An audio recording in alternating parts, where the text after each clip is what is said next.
Modest clothing is an ancient style that dates back as far as the 7th century, and is a style that is more conservative and reserved in nature.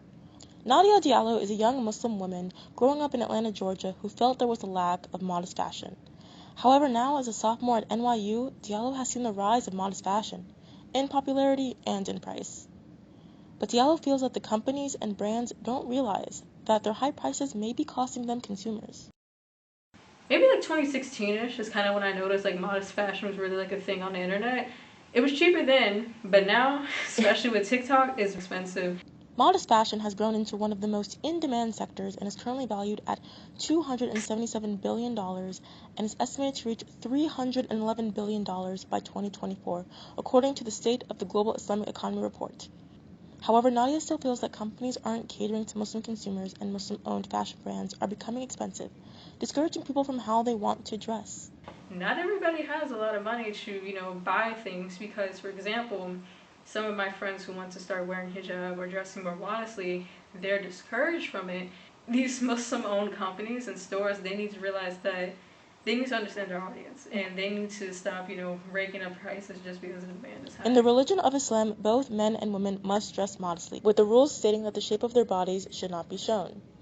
Due to a lack of affordable, modest clothing, Diallo says she and other women like her have had to get creative, and sometimes are not even able to fulfill the rules of their religion. I will have shirts that might be long sleeve, but maybe it's too tight and it's too revealing, or like my neck is showing. So what I've done to kind of offset that is like I've bought there are these things called like fake neck collars that I'll wear under my shirts because I don't want to compromise my needs. But there are definitely some sisters that have, and I think that's really unfortunate.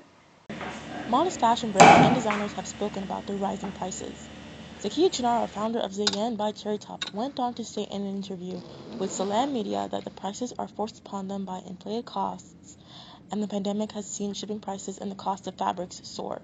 But this hasn't changed women like Diallo's mind, who have taken to social media to become more outspoken about how the modest fashion industry is overcharging those who wish to dress more modestly.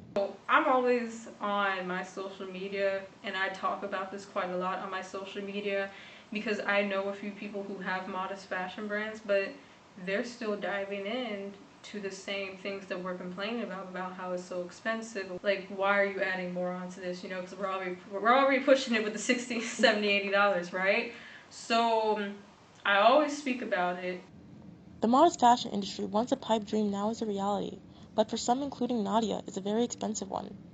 But Nadia hopes that one day brands will consider affordability as a way to hold on to customers like her. Reporting in New York City, this is Aya Diab from NYU Journalism.